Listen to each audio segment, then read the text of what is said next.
Guruguruvaar. Life insurance, car insurance, home insurance, health insurance, so many insurances.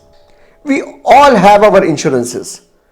But do we take insurance to make profits? Or do we take insurance to be safe? It's for safety, isn't it? All of us have insurances in place, but most of us are not aware of the claim procedures, specifically the health insurance claim procedures. Health insurance लिया है तो claim तो आना ही है. So why not look at the claim procedures in health insurance? My name is Rajeshhattangady, your shubhchintak, and today I'll be specifically talking about the claim procedures in your health insurance policies. So without wasting much time, let's get invested. First of all, let's look at the requirements. Number 1, illness. Do check in the illness that you are going to claim for or get hospitalized. Check whether that particular illness is hospitable or not, whether you need to get hospitalized or whether it's a daycare treatment. If it's a daycare treatment, you could be discharged within 24 hours. And many a times your illness sometimes would need hospitalization, which might go beyond 24 hours.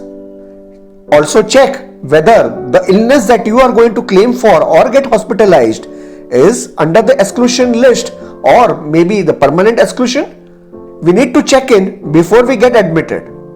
One also needs to remember, in case if it's a pre-planned surgery, in many cases, if it's a pre-planned surgery and we intimate the insurance company well in advance, the insurance company does in most of the cases give us some additional benefits in terms of the pre and post hospitalization treatments. Second would be to check whether the hospital has cashless benefits or not. Many a times what happens, the most of the hospitals which are renowned and well known would all fall under the cashless benefits. So one need not think twice about it. Most of the health insurance companies would be having those well known and renowned hospitals under their cashless benefits. Sometimes during an emergency case, we are admitted into a hospital without even checking whether that hospital is under cashless benefit or under reimbursement benefit. But we did not worry.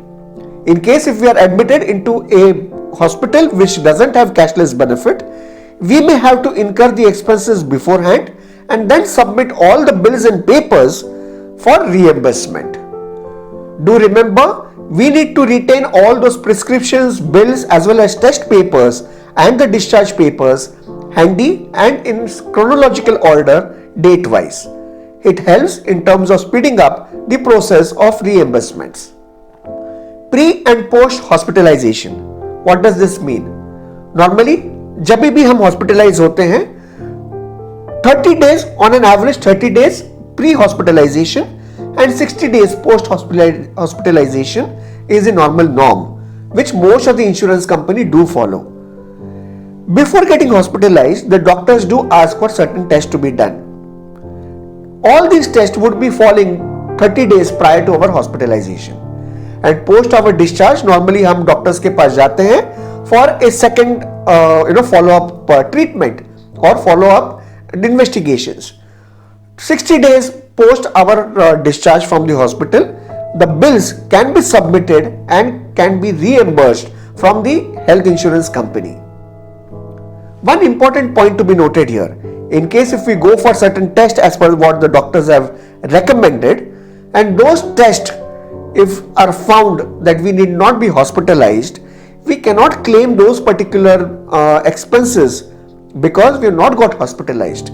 So remember, if the test eventually lead us to get hospitalized, those test expenses will be paid through reimbursement in the pre and post hospitalization reimbursement benefits. Room rent.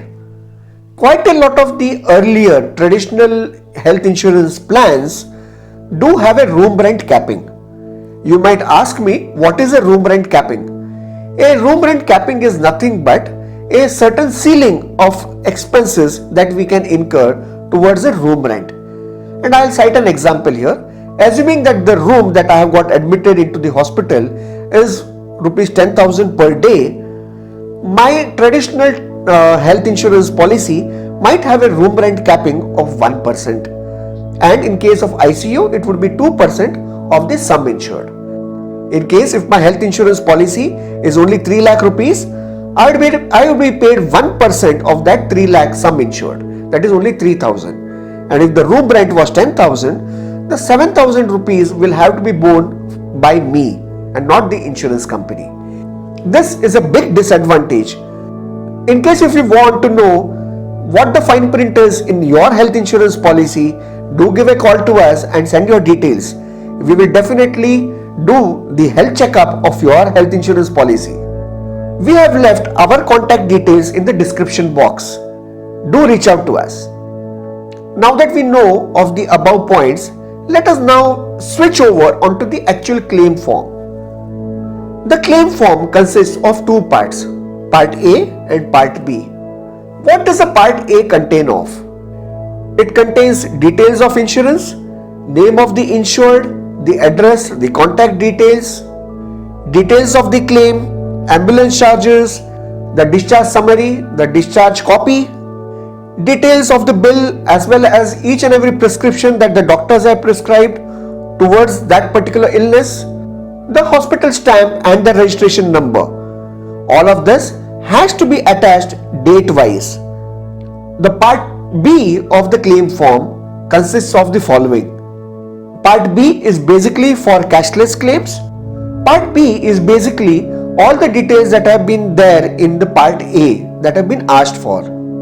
There is one more annexure, which is an annexure for KYC documents. Remember, KYC documents will have to be provided again even though you would have submitted all of them during your application form.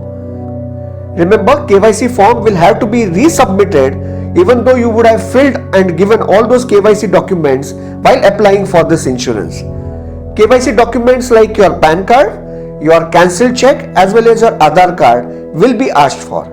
In case if the claim amount goes beyond 1 lakh rupees, a photograph too is needed. Part A and Part B will also have a column wherein we need to take the stamp as well as the code number of that particular hospital where we had got ourselves admitted. What next? What do you think? What is next? In today's time, everything is automized. We can do it online itself and we can scan all of these documents and upload them one after the other. In case if we have to submit these particular documents physically, one will have to keep a Xerox copy of all of this and submit each and every document and bills in original to the health insurance company. Remember, in these times, the health insurance company usually would avoid taking physical documents. We have an option of submitting everything online, so make full use of these facilities. What happens once we register this claim? The health insurance company will send a SMS and an email to you with a claim ID number. The claim ID number will be required for each and every correspondence or communication that we would have subsequently with the health insurance company. The claim usually with most of the companies is usually settled within 7 to 10 working days. Let me tell you, many times it is case to case basis as well. So sometimes there could be some delay because the health insurance company might ask for certain more papers to scrutinize. Sometimes we might also experience some kind of a delay. The delay could be that the health insurance company might be seeking more details and we might not have them. Many a times the claims are also rejected outright. What happens in this case? In this particular case, there is a grievance cell in the health insurance company itself. The grievance cell email IDs and the contact details and the email IDs are always mentioned in their websites. In case if you want to know more about their particular email IDs, etc., you can contact us and we will definitely share them with you. In case if they are not in a position to address your queries properly, we also have an ombudsman.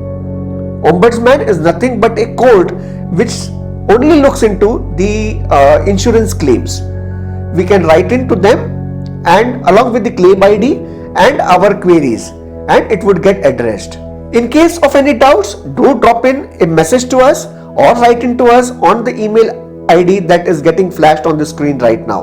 I've also left our coordinates in the description box below. On this occasion of Republic Day, I wish nobody ever visits the hospital. Happy Republic Day to all of you. This is Rajeshhattangady, your shubhchintak, with the promise of getting yet another video next Thursday. Guruguruvaar. Jai Hind.